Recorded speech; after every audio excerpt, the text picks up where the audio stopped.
Selamat pagi, salam sehat selalu buat kita semua. Ya, kelihatannya kalian pagi ini seger semua ya, tidak ada yang terlihat capek gitu ya, tidak ada kelihatan letih. Nah, minggu lalu saya sudah menjelaskan, walaupun lewat video ya, video pembelajaran, bahwa kalian nanti ke depannya atau akhir daripada kuliah ini kalian diharapkan memahami konsep daripada sistem informasi. Nah, mungkin yang kemarin kita review sedikit dulu ya, yang kemarin bahwa di video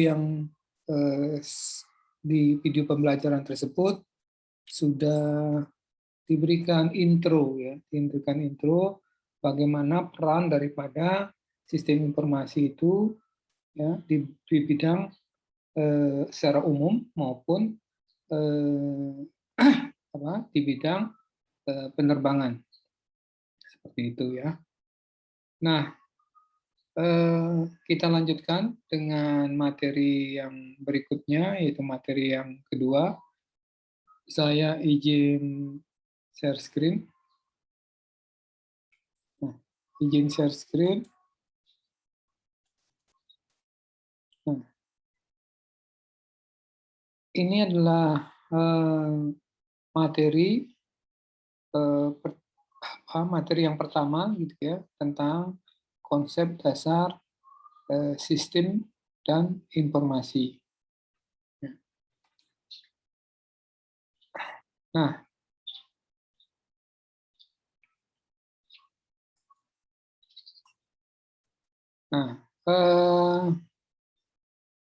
konsep dasar daripada sistem dan informasi ini seperti apa gitu ya. Nah, sistem itu apa? Gitu ya. Sistem itu apa? Kita lihat ya.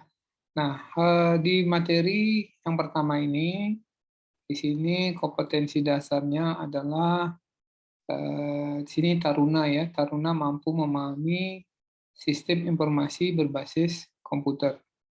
Ya. Bagaimana suatu sistem informasi itu bisa berbasis komputer. Kemudian materi pokok yang kita bahas di sini adalah tentang pengertian sistem, konsep dasar informasi, kemudian konsep sistem informasi manajemen, data versus informasi, apa sih bedanya antara data dan informasi. Ya, karena di sini juga penting ya, kalian harus nanti harus memahami apa itu data, apa itu informasi. Kemudian kita akan membahas tentang manajer dan sistem informasi, dan kemudian evolusi sistem informasi berbasis komputer. Nah, di sini nanti kita ada tugas gitu ya, ada tugas nanti kalian nanti apakah mampu menjelaskan pengertian dan perkembangan umum daripada sistem informasi. Nah, kita mulai dari pengertian sistem. Nah, di sini ada terlihat anatomi tubuh manusia, ya, tubuh manusia. Nah, coba dari kalian apa yang bisa diambil atau dari anatomi ini, apa yang bisa kalian ambil gitu ya, apa yang kalian bisa terjemahkan daripada dua gambar ini. Coba salah satu taruna bisa menjelaskan. Silakan.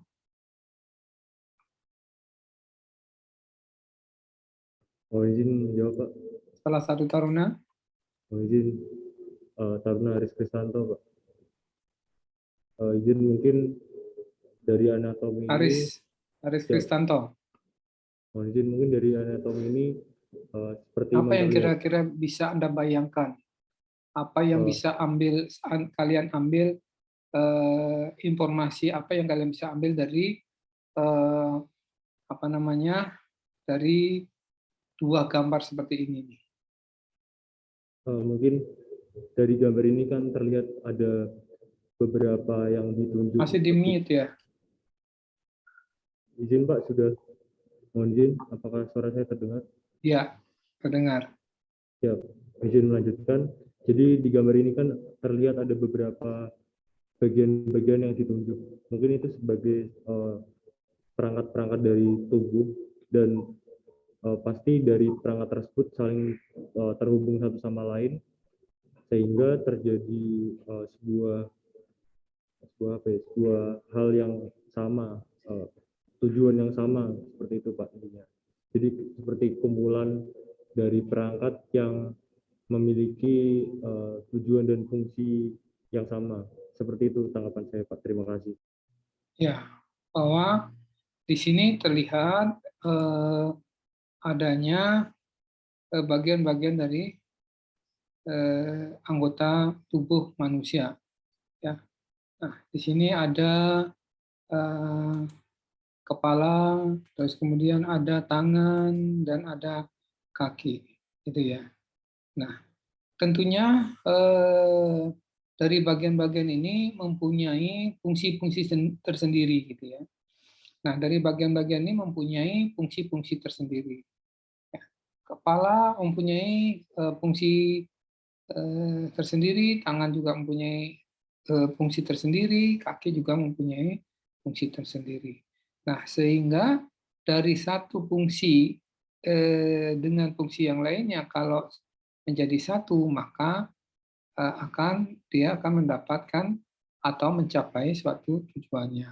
Nah, sehingga dalam gambar ini, ya, dalam satu tubuh manusia ini dikatakan sebagai suatu sistem.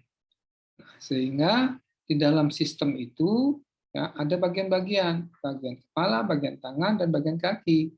Nah, di kepala juga ada bagian-bagiannya, ya, ya, ada eh, otaknya, ada eh, batok kepalanya, dan lain sebagainya. Kemudian di tangan ada jari-jari, kemudian ada otot, ada yang lainnya. Sehingga dia bisa berfungsi jika satu fungsi dengan sehingga dari satu subfungsi dengan subfungsi lainnya saling berhubungan dan bisa mencapai suatu tujuannya. Nah, begitulah gambaran daripada suatu sistem. Nah, jadi di sini dikatakan bahwa sistem ini adalah sekumpulan elemen yang saling terkait atau terpadu yang dimaksudkan untuk mencapai suatu tujuan. Nah, jadi di sini ada elemen, ya, ada apa? Tadi itu bagian-bagian daripada tubuh manusia itu ada kepala, kaki, tangan, gitu ya, dan lain sebagainya. Nah, itu akan saling terkait. Kalau tidak saling terkait, maka itu bukan merupakan sebuah sistem. Nah, kalau kita lihat dari model pendekatan, ya, jadi sistem itu dibagi menjadi dua, yaitu pendekatan komponen dan pendekatan prosedur. Nah, kalau pendekatan komponen di sini, kita lihat bahwa kumpulan komponen yang saling berinteraksi dan saling berhubungan membentuk satu kesatuan untuk mencapai tujuan. Jadi, kalau pendekatan komponen berarti dia didasarkan pada komponen tertentu yang saling berinteraksi. Nah, contohnya apa?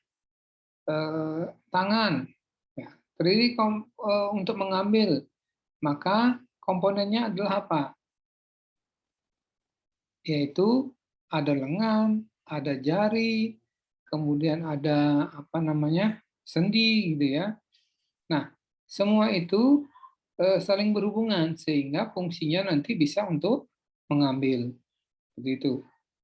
Nah, kalau kumpulan berdasarkan prosedur atau langkah kerja, ya ini sama juga ya, nanti membentuk suatu pola kerja yang memiliki tujuan tertentu.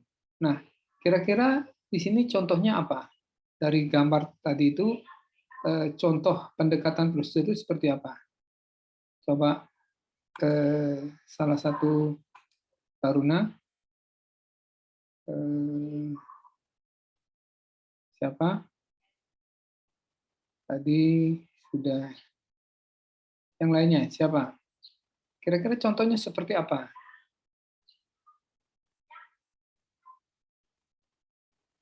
Silakan.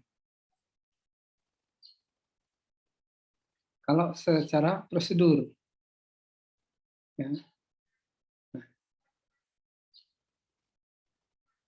Silakan.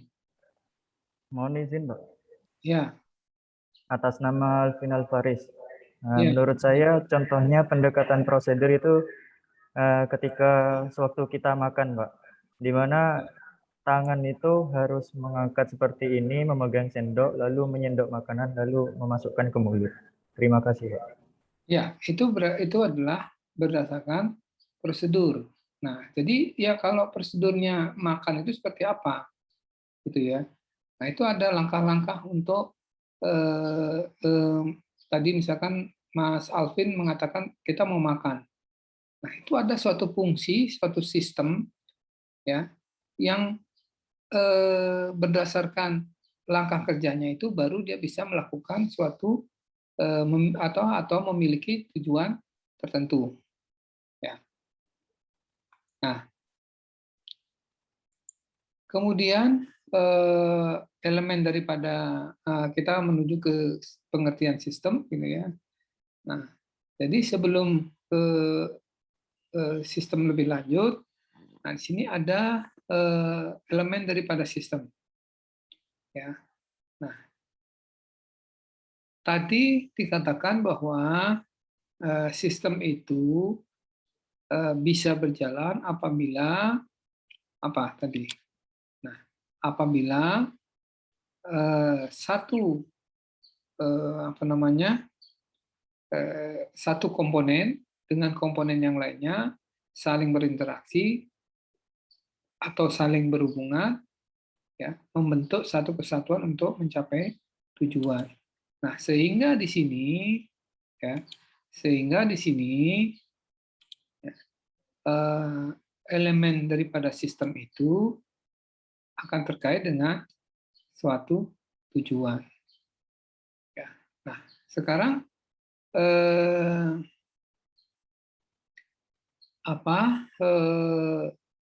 kalau digambarkan ini adalah tujuan gitu ya. Ini tujuan.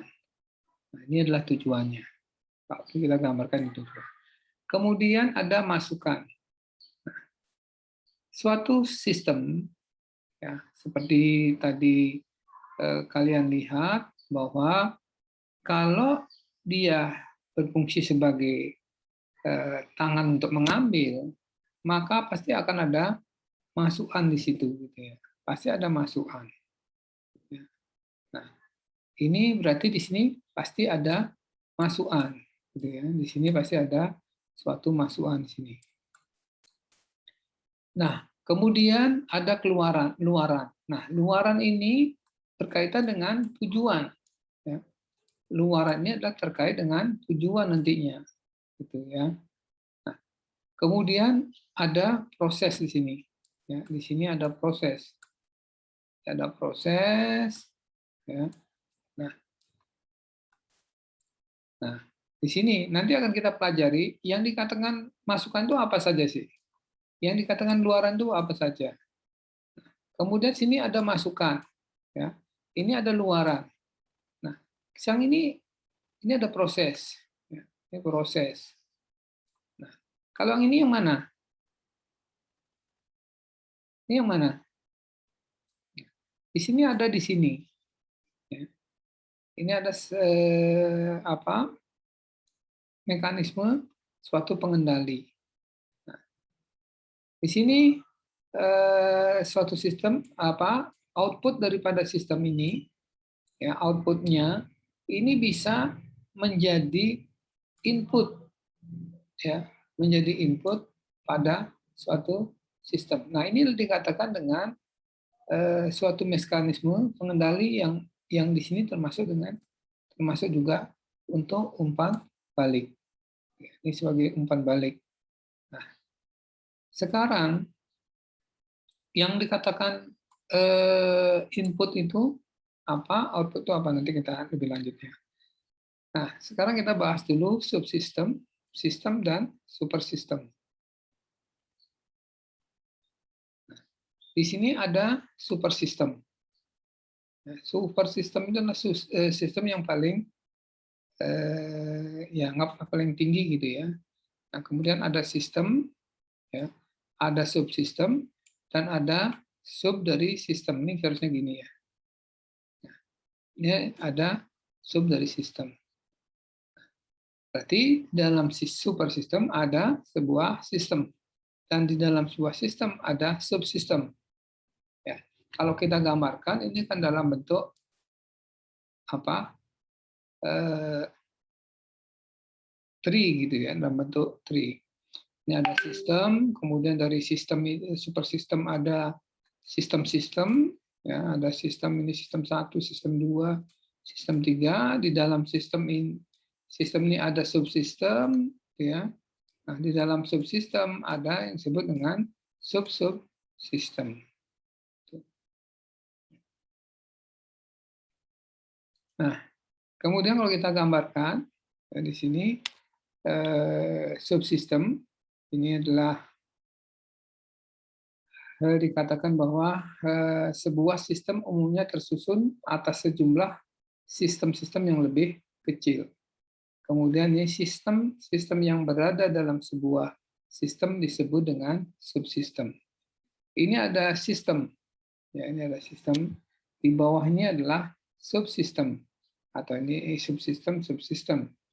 Nah, di bawahnya subsistem itu ada subsistem lagi. Misalkan ini A, maka ini adalah A-1, A-2, dan seterusnya. Seperti itu.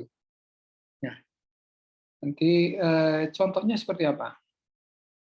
Nah, contohnya misalkan di dalam sistem informasi misalkan ya, informasi pendaftaran taruna misalkan ya, pendaftaran taruna. Ya. Ini adalah ini apakah merupakan sistem apa subsistem gitu. Ini tergantung kita lihat di dalam sistemnya di Poltek Bank gitu ya. Nah, kalau kita ini jadikan sistem, maka ya, yang di subsistemnya itu seperti apa? Ya, ini bisa jadi subsistemnya adalah apa namanya pendaftaran taruna, ya, ada pendaftaran taruna, ya. Kemudian ada misalkan pembayaran,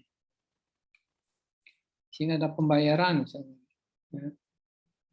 Dan seterusnya. Ada proses, ada subsistem yang lainnya. Nah, ini ada pendaftaran, bisa jadi di sini ada subsistemnya itu misalkan pembayaran misalkan ini cash misalkan gitu ya. Nah, bisa transfer ya, atau di sini ada pembayaran misalkan ada subsistem lagi. Nah, ini maka dia akan menjadi turunan daripada subsistem. Demikian juga yang lainnya gitu ya. Ya, sama. Nah, seperti contoh. Di sini ada sistem mobil. Ya, contoh ini sistem mobil. Nah, di dalam mobil itu ya ada subsistemnya. Ya. Di sini ada subsistem Nah, ini ada subsistem bahan bakar, subsistem pendorong, subsistem kelistrikan, subsistem rem. Nah, di mana antara subsistem satu dengan subsistem lain. Nah, ini saling berhubungan, ya, sehingga akan dapat mencapai suatu tujuan tertentu, yaitu berupa sistem mobil. Nah, demikian juga di sistem komputer. Ada CPU, ada masukan, ada luaran, ada penyimpanan sekunder, ya. Ini subsistemnya. Nah, kemudian di sini di ini bisa jadi ada subsistem. Nah, ini bisa jadi ada subsistem, gitu ya. Ada tidak menutup kemungkinan ada turunannya. Demikian juga sistem informasi perusahaan. Nah, sistem informasi perusahaan itu ada sistem informasi akuntansi, ada pemasaran, ada personalia, ada produksi. Nah, semua ini pasti akan mempunyai turunan-turunan tertentu, ya, turunan-turunan tertentu, sehingga turunan-turunan ini dikatakan sebagai subsistem. Gitu. Nah, sampai di sini ada yang ditanyakan? Silakan. Ya. Nah, saya share screen lagi. Bentar.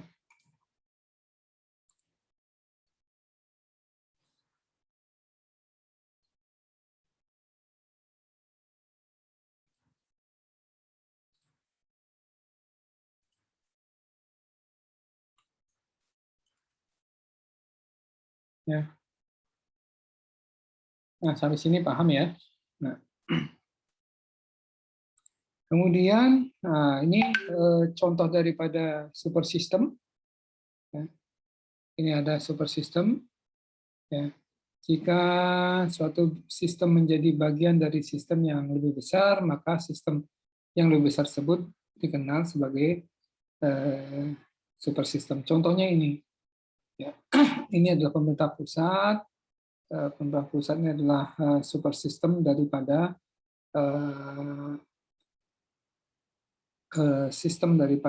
super system daripada sistem yang ada di provinsi. Demikian juga yang dari provinsi ini merupakan super system daripada sistemnya di kabupaten. Nah, tadi saya katakan bahwa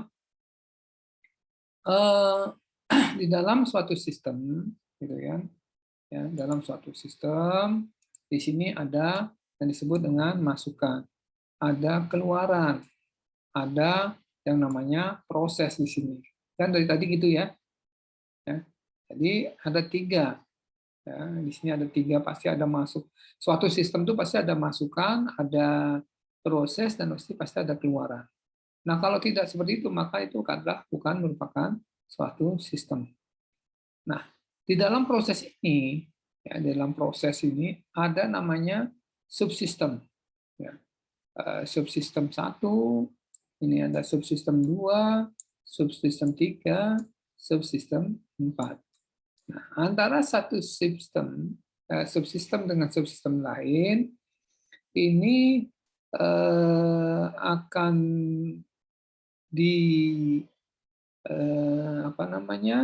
akan dihubungkan oleh suatu antarmuka, ya. Nah, antarmuka daripada subsistem. Nah, contoh ya, di sini ada sistem informasi. Nanti kalian akan menggunakan sistem informasi akademik, ya, akademik.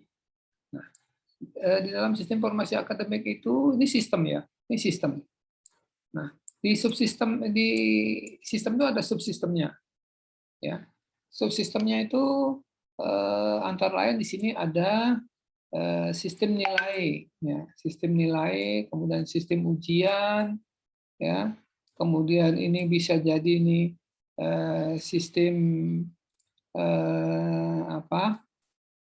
sistem KRS gitu ya, Nah, kemudian dari sistem-sistem ini ada subsistem lagi. Gitu.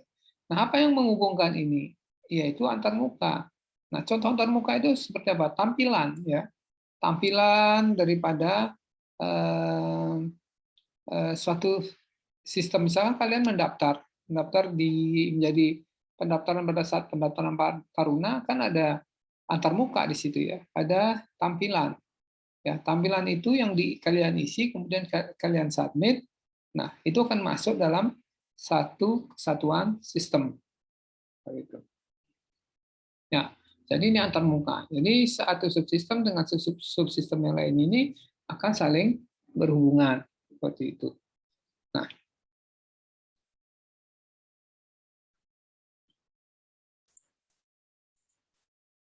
kemudian, nah ini model antarmuka subsistem itu ya ada seperti ini, antarmuka bolak-balik dan satu arah.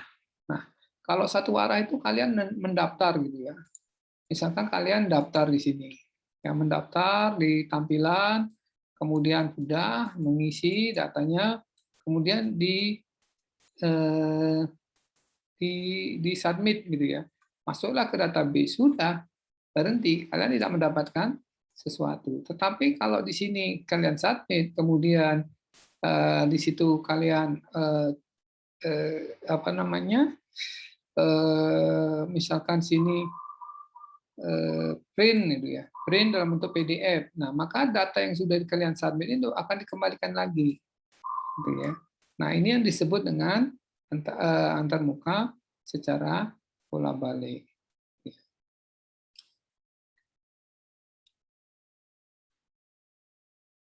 Nah, ini adalah contoh ya. Tadi sudah saya berikan contoh. Ini ada contoh juga. Ini ada transaksi cabang. Ini cabang offline, namanya cabang online gitu ya. Nah, transaksi terjadi di sini. Ya, terjadi di sini.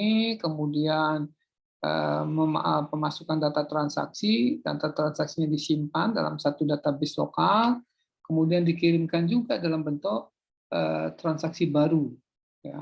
Nah, di sini akan ada antarmuka yang akan mengirimkan datanya ke cabang online. Di sini akan ada antarmuka. Ya, dari antarmuka ini maka sini akan ada terjadi validasi transaksi, kemudian bisa disimpan secara di dalam database gitu ya, disimpan dalam database, kemudian dilakukan pemutakhiran data dan disimpan dalam induk dalam induk sistem gitu ya. Nah, kalau ingin satu cabang ini mengakses ini seperti apa? Nah, ini harus ada antarmuka. Ya, di sini nih kalau ingin mengakses misalkan sini, nah ini harus ada antarmuka juga untuk menghubungkan sehingga di sini ini bisa atau bisa tersimpan di sini di database ini. Nah, perlu kalian tahu bahwa ini adalah apa namanya lambang atau apa ini ya silinder gini ini adalah merupakan tempat penyimpanan gitu ya, proses penyimpanan ya. Nah, kemudian karakter daripada sistem ya, karakteristik daripada sistem seperti apa ya. Sampai di sini ada ditanyakan dulu, silakan. Monggo. Nah, di sini apa daripada karakteristik sistem itu ya. Jadi suatu karakteristik sistem akan mempunyai komponen ya. Di dalam ini akan mempunyai komponen. Nah, kita kembali sebentar ya. Kembali ke sini ya. Kembali ke sini. Nah, komponen-komponen ini ya, kan ada komponen dalam suatu sistem mempunyai karakteristik atau komponen. Nah, ada masukan, ada sistem, ada proses, ada output, ada umpan balik gitu ya. Nah, kemudian di sini ada subsistem ya.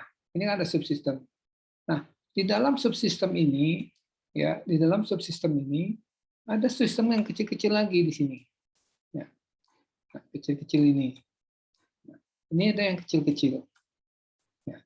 Pertanyaan saya adalah apa yang membedakan ya bulatan-bulatan yang kecil ini dengan bulatan yang kecil yang ada di sini? Apa yang membedakan? Apakah yang kecil-kecil ini bisa masuk sini atau bagaimana? Mohon izin Pak, Ya, silakan. mohon izin perkenalkan diri Taruna Devin Dewanto Rahasia. Mohon izin untuk menjawab. Menurut saya, bulatan-bulatan kecil di subsistem yang atas itu perbedaannya adalah dari subsistem tersebut memiliki profesinya, perannya masing-masing dan tidak sama dengan sub dari subsistem yang bawah kiri. Jadi perannya pun dikelompokkan lagi lebih rinci. Jawab, terima kasih Pak. Ya, terima kasih Kang Devin ya, dari Bandung ya Kang? Jawab, dari Cimahi Pak. Cimahi ya. Ya. Nah, kita lihat di sini ya. Ada subsistem.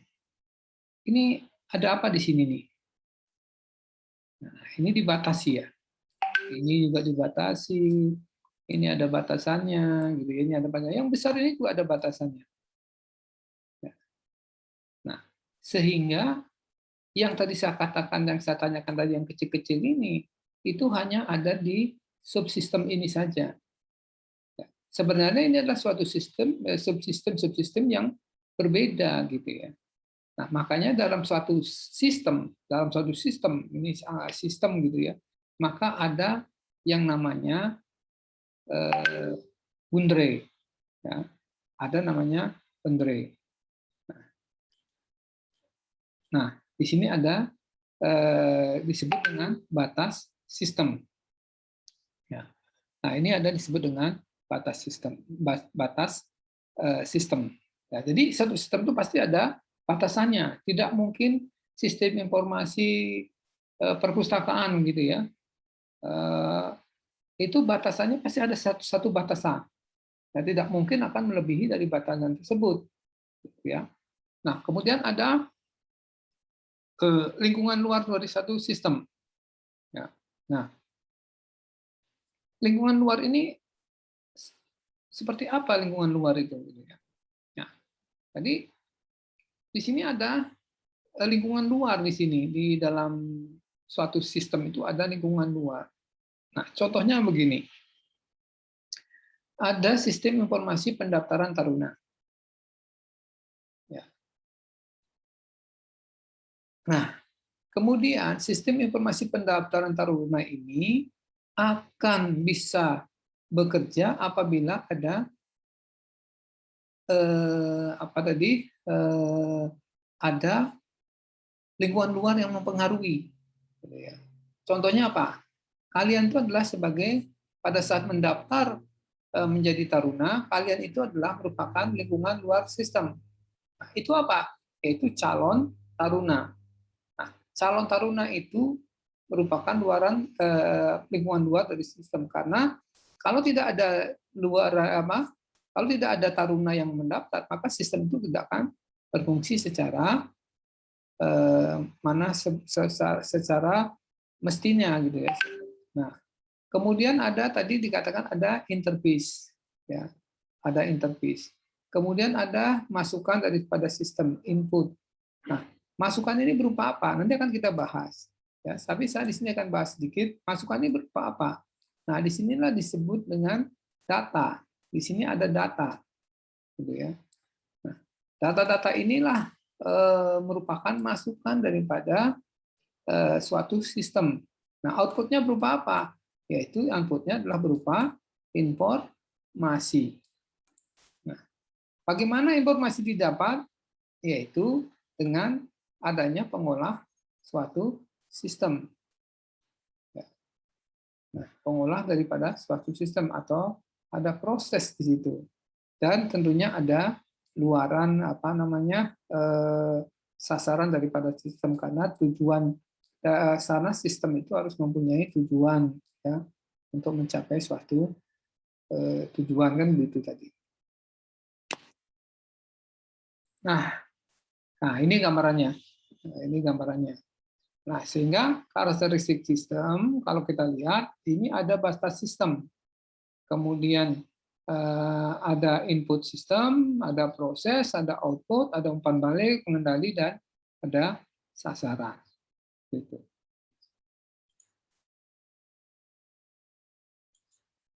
Nah, kalau kita lihat di sini, ya, mana yang disebut dengan apa tadi? Mana yang disebut dengan lingkungan luar di sini? Yang mana lingkungan luar? Coba salah satu taruna. Mohon izin jawab. Silakan. Taruna Muhammad Anur Rahman. Lingkungan luar yang ada di gambar seperti pelanggan, vendor, dan bank. Itu yang saya tangkap. Ya. Terima kasih. Jadi yang merupakan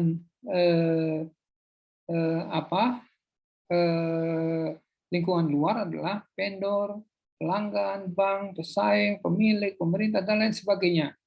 Ya, ini adalah merupakan yang disebut dengan lingkungan luar yang mempengaruhi daripada sistem. Nah, di sini ada batas sistem, ya. Ini ada batas sistem, ya. Nah, di dalam proses ini juga ada batasan sistem, gitu ya. Jadi ini yang menjadi pegangan penting kalian di dalam membuat atau mengimplementasikan daripada sistem informasi manajemen. Nah, kalau kita lihat dari klasifikasinya, sistem ini ada abstrak system dan physical system, kemudian natural system dan human made system, kemudian deterministic system dan probabilistic system, closed system dan open system. Nah, tugas kalian saat ini adalah mencari, ya, kalian bisa mencari apa itu pengertian daripada abstrak system, physical system itu apa, kemudian natural system itu apa, ya, dan seterusnya. Nah, saya kasih waktu 10 menit untuk mencari pengertian daripada klasifikasi sistem, masing-masing klasifikasi sistem ini. Nah, ini tolong nanti bentuk kelompok, ya, ini tugasnya berkelompok, satu kelompok 3 orang, ya. Silakan di capture dulu ini, ya. Nah, saya kasih waktu 10 menit untuk mencari apa yang dimaksud dengan abstrak system, kemudian natural system seperti apa, dan seterusnya. Ya, berkelompok, ya, berkelompok. Saya tunggu, ya. Silakan dibagi kelompoknya sendiri. Kelompok ini akan terus kalian gunakan sampai dengan akhir mata kuliah ini.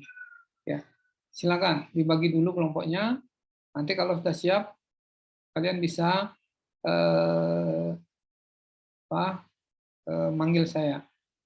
Silakan. Oke, kalau sudah, silakan. Satu taruna menjelaskan, satu kelompok taruna menjelaskan, nanti diganti taruna yang lainnya. Satu ini aja ya, satu baris, satu sub aja. Silakan, siapa dulu?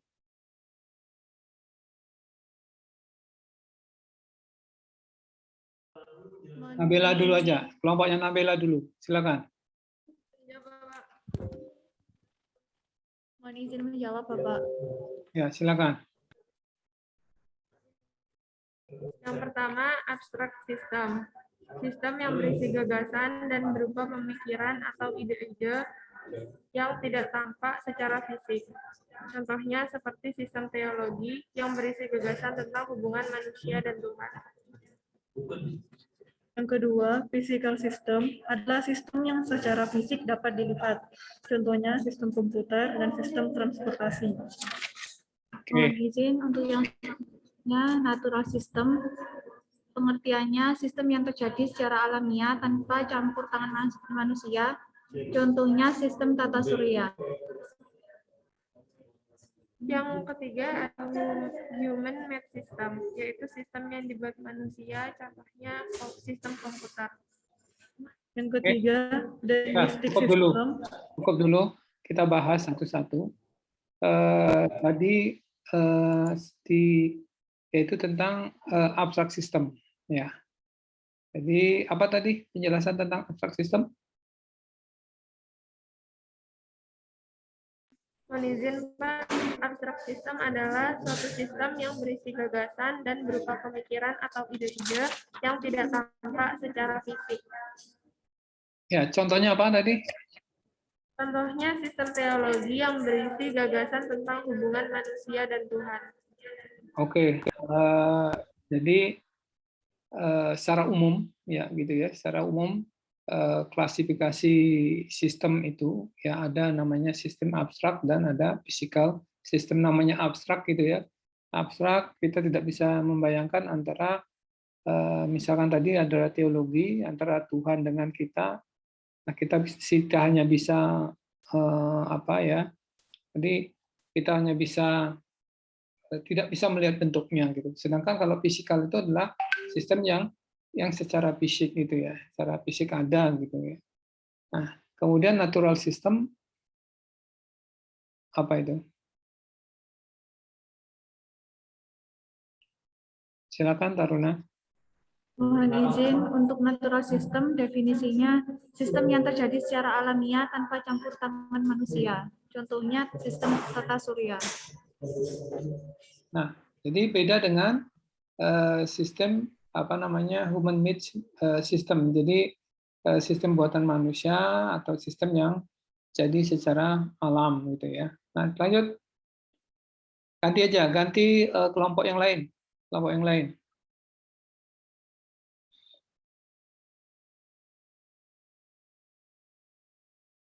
Kelompoknya siapa? Alvin tadi sudah.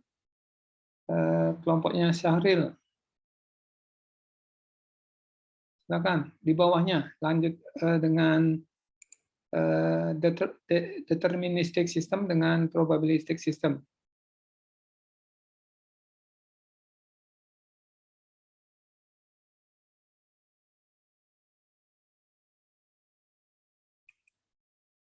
Silakan.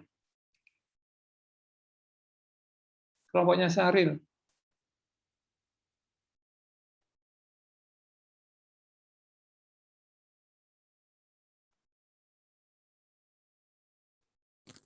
Mohon izin Pak, Ya. untuk sistem deterministik itu adalah suatu sistem yang operasinya dapat diprediksi secara tepat. Contohnya adalah sistem komputer. Kemudian untuk sistem probabilistik itu adalah sistem yang tak dapat diramal dengan pasti. Nah, karena mengandung unsur probabilitas. Contohnya adalah sistem arisan dan sistem sediaan. Mungkin seperti itu, Pak. Ya, oke. Dilanjutkan Sandra. Kelompoknya Sandra.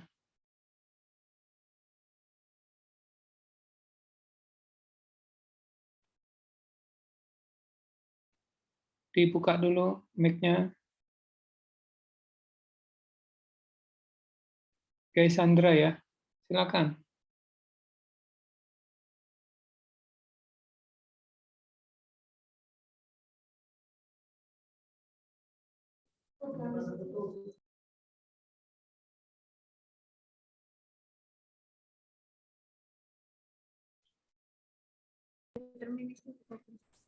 Mohon izin menjawab Bapak, sistem probabilistik adalah sistem yang tidak dapat diprediksi atau diramal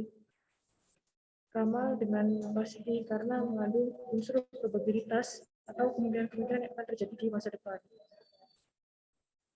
Oke, satunya.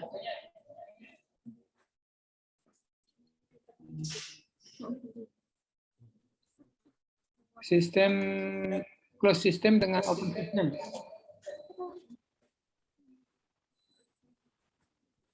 Sistem tertutup atau closed system adalah sistem yang tidak berhubungan dengan lingkungan dan tidak dipengaruhi oleh lingkungannya. Dengan kata lain, sistem yang tidak bertukar materi, informasi, atau energi dengan lingkungan. Contohnya yaitu reaksi kimia dalam tabur reaksi yang terisolasi. Terima kasih. Ya, jadi di sini closed system dengan open system itu bisa juga dikatakan tadi kan suatu sistem yang bisa berjalan tanpa ada lingkungan luar gitu ya. Nah, sistem yang bisa berjalan tanpa lingkungan luar. Nah, kita lanjut lagi tentang sampai sini ada yang ditanyakan? Ya, kita lanjut dulu ya. Nah, di sini ada pengertian data dan informasi. Ya, pengertian data dan informasi. Nah, tadi saya sudah mengatakan bahwa yang menjadi input itu adalah data, yang menjadi output adalah informasi. Nah, di sini ada pengertian bahwa informasi adalah data yang diolah menjadi bentuk yang memiliki arti bagi si penerima dan bermanfaat bagi pengambilan keputusan saat ini maupun mendatang. Nah, jadi di sini kan tadi ada masukan, ada proses, kemudian ada output. Nah, inilah informasi ya. Informasi ini sesuatu, ini informasi ini adalah data. Ini data. Di sini data. Data ini masuk ke dalam suatu proses gitu ya. Nah, sehingga setelah diproses ini mendapatkan suatu informasi. Nah, informasi yang didapatkan ini itu pasti akan memiliki arti bagi si penerima gitu ya, ataupun nanti mempunyai arti di dalam pengambilan suatu keputusan. Nah, jenis informasi itu bisa formal dan informal. Namanya formal itu pasti yang sesuai dengan formal gitu ya, yang tidak formal ya, dengan formal. Kemudian ciri-ciri informasi. Nah, ini ada ciri informasi pasti terbaru. Kalau data kan yang lama. Kemudian setelah diproses maka jadi informasi, maka dikatakan terbaru. Kemudian tepat waktu, ya. Kemudian relevan dan konsisten, ya. Konsisten. Jadi informasi itu pasti akan konsisten. Dan penyajian dalam bentuk yang sederhana. Nah, informasi ini penyajiannya bukan artinya di sini kita menampilkan hitung-hitungannya ya untuk pengambilan keputusan. Misalkan di sini ada proses X ditambah 1 tambah 2 sehingga menghasilkan suatu pengambilan keputusan yang pertama ini, kedua ini, ketiga ini ya. Nah, jadi proses hitung-hitungannya itu tidak merupakan ciri daripada informasi. Sini adalah proses gitu ya. Nah, sehingga di sini di informasi yang didapatkan adalah sudah ini, oh ini pemasaran yang harus dilakukan. Misalkan nih lokasi pemasaran 1, lokasi pemasaran 2, lokasi pemasaran 3. Nah, kita tinggal mengambil keputusan aja. Gitu ya. Tidak perlu lagi bahwa penyajiannya dalam bentuk yang hitung-hitungan dulu gitu ya. Jadi ini adalah penyajiannya dalam bentuk sederhana saja. Sehingga mudah diambil suatu keputusan. Nah, siapa yang mengambil suatu keputusan ini? Ya, bisa di tingkat low manager, di tingkat middle manager, dan atau di tingkat top level manager. Nah, ini adalah para ahli menerjemahkan daripada pengertian sistem informasi. Nanti kalian bisa bacalah. Nah, jadi kalian nanti bisa membedakan apa itu data dan apa itu informasi. Nah, ini terlihat. Ya. Nah, di sini ada kumpulan kumpulan kartu persediaan barang. Ya. Kemudian kalau secara manualnya ya, kemudian ini dihitung, ya, dihitung itu kan dikumpul-kumpulkan, kemudian dihitung, diolah itu istilahnya ya. Nah, sehingga dapat mendapatkan laporan persediaan. Ya. Kemudian laporan persediaan bahan mentah, laporan persediaan barang, laporan persediaan barang jadi. Ya. Nah, ini disebut dengan data. Nah, ini proses dan ini adalah yang disebut dengan output atau informasi. Sehingga dari laporan persediaan bahan mentah ini, oh masuknya sekian, keluarnya sekian, sisanya sekian, oh masih banyak nih, kau usah dulu ngambil deh, gitu ya. Nah, kemudian dan seterusnya, sehingga memudahkan untuk pengambilan keputusan pada informasi yang diberikan. Nah, sedangkan data ini kan data yang memiliki nilai akan menghasilkan kualitas informasi. Ya, jadi intinya begini, bahwa data itu ya harus mempunyai nilai, gitu ya, sehingga nanti akan menghasilkan kualitas suatu informasi. Nah, tentunya data yang dikatakan mempunyai nilai atau kualitas itu mempunyai ketelitian data, ya, komparabilitas datanya kuat, kemudian kualitas datanya juga bagus, seperti itu. Ya. Nah, ini kualitas informasi harus informasi harus kuat, ya, harus tepat dan pada waktunya, harus relevan. Nah, ini sifat nilai informasi atau 10 sifatnya. Kembali lagi bahwa mudah diperoleh, luas dan lengkap, ketelitian, kecocokan, ketepatan waktu, kejelasan, keluasan, ya, dan dapat diukur. Nah, kalian nanti bisa membaca lebih lanjut ini. Nah, sekarang karena mata kuliah ini adalah sistem informasi manajemen, nah apa itu sistem informasi manajemen? Kita mulai dari sistem informasi.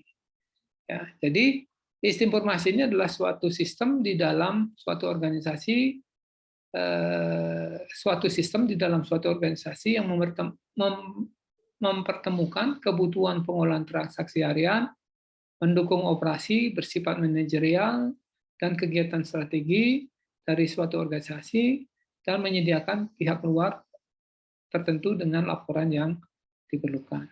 Jadi secara ringkas bahwa sistem informasi ini merupakan suatu sistem, ya, untuk mengolah semua data, ya, sehingga mendapatkan suatu informasi, ya, mendapatkan suatu informasi, baik itu dalam suatu organisasi, ya, baik itu nanti digunakan untuk mengolah transaksi harian atau mendukung operasi daripada perusahaan tersebut, ya, atau untuk mendukung pengambilan keputusan suatu manajer, ya, yang pada akhirnya adalah mempunyai tujuan tertentu, gitu ya.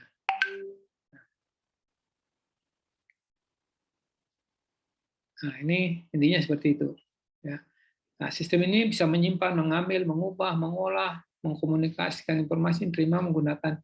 Ya, tentunya pasti seperti itu ya. Karena sini adalah merupakan satu kesatuan. Sistem itu kan, sistem informasi itu adalah karena sistem itu adalah merupakan satu kesatuan, maka sistem informasi itu adalah informasi-informasi yang bisa digunakan untuk menyimpan, mengambil, mengubah, dan seterusnya.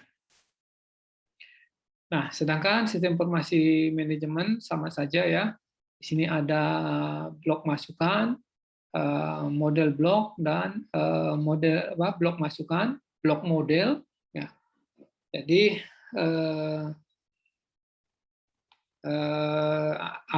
blok masukannya adalah data-data masuk ke dalam sistem. Kemudian kalau blok model atau model blok ini adalah kombinasi prosedur logika. Ini kan lebih enak pakai ini. Nah, ini input block ya. Nah, ini adalah dari input masuk ke metode dan ke media input. Nanti penjelasannya bisa kalian baca di situ. Nah, model ya, ini model block, ada prosedur, kemudian ada logika, dan pastinya ada model matematikanya. Nah, output berupa dokumen output dan informasi yang berkualitas. Nah, untuk teknologi blok, ada penerima input, menjalankan model, simpan data akses, kemudian hasil dan kirim output. Nah, ini disebut dengan control process atau control system.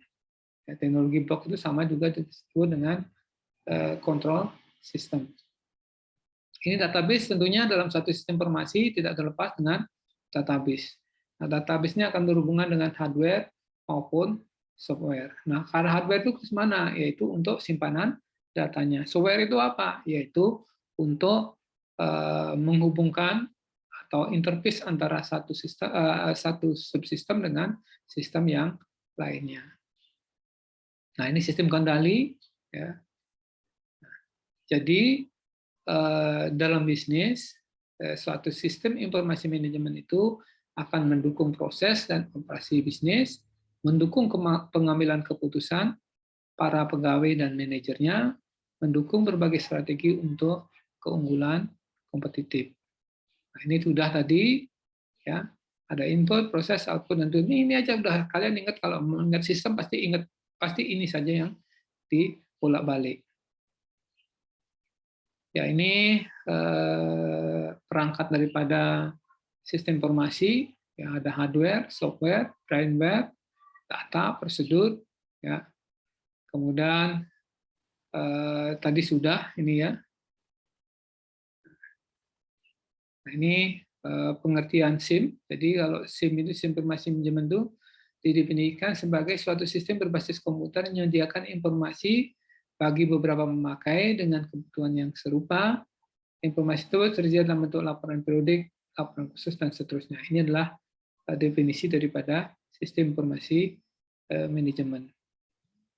Nah, kalau model SIM-nya itu pasti akan terkait dengan perangkat lunak, database, gitu ya, dengan perangkat lunak untuk interface. Ini tingkat penggunaan daripada sistem informasi, ya, kegiatan pada sistem tingkat manajemen, dan kegiatan pada tingkat pengoperasiannya.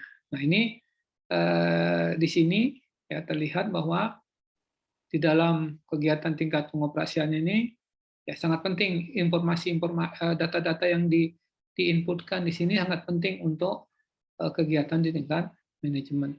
Kalau data ini nggak valid, maka di sini kan tidak memberikan informasi yang valid juga, gitu ya. Nah, ini ya kalau kita lihat dari segitiga ini ya, ini adalah proses transaksi ada di sini di level kegiatan operasi. Kemudian pastinya sini ada level pengawasan, ya. Ini manajemen tingkat menengah, manajemen pengawas, ya. Kemudian ini adalah di level-level perencanaan strategis untuk pengambilan suatu keputusan. Nah, ini informasi manajemen, perkembangan informasi manajemen. Awalnya fase yang berfokus pada pengolahan data, kemudian fase berfokus pada informasi, fase pada pendukung keputusan, fase pada komunikasi, dan fase potensial pada konsultasi. Nah, tugas kalian adalah ini, ya. Untuk mempermudah pemahaman Anda mengenai materi di atas, kerjakan latihan berikut. Ya, di sini pendidikan merupakan suatu sistem yang terdiri dari komponen atau subkomponen. Coba kalian buat sketsa bahwa pendidikan itu merupakan sebuah sistem dan jelaskan komponen-komponen yang terdapat di dalamnya. Tuliskan mana yang termasuk sistem, komponen, kemudian subkomponen, dan supersistem. Ya. Kemudian kalian diminta untuk mendapatkan data mentah dari suatu transaksi. Selanjutnya, lakukan pengolahan sehingga data tersebut menjadi suatu informasi yang berarti dan jelas, sehingga setiap orang dengan mudah memahami. Ya. Nah, kalian buat ini, tugas ini, minggu depan kita akan diskusikan bersama. Ya. Kalian buat berkelompok. Kenapa berkelompok? Ya, ini adalah sistem informasi manajemen itu digunakan secara berkelompok. Ya, jadi kalian di sini saya tugaskan untuk mengerjakan tugas ini secara berkelompok. Ya, minggu depan kita akan diskusikan. Ada pertanyaan sampai di sini?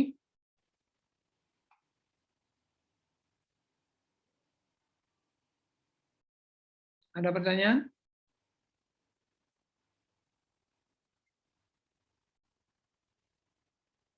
Ya. Mohon izin bertanya, Bapak. Ya, silakan. Perihal tugasnya untuk formatnya bagaimana, Bapak? Formatnya bebas. Ya. Kalian mau pakai PPT boleh, pakai Word boleh, ya silakan. Ya, nanti akan kita diskusikan, setelah itu baru kita kumpulkan tugas kalian. Ya. Tentunya nanti dalam bentuk di Google Drive. Ya. Ada pertanyaan? Ya, nanti untuk praktik lebih lanjut akan kita lakukan di Poltek Bank ya. Nah, ini tugas dulu, ya minggu depan kita akan diskusikan. Saya kira itu yang bisa saya berikan. Kalau tidak ada pertanyaan, saya akhiri sampai di sini. Ya, selamat siang dan salam sehat selalu.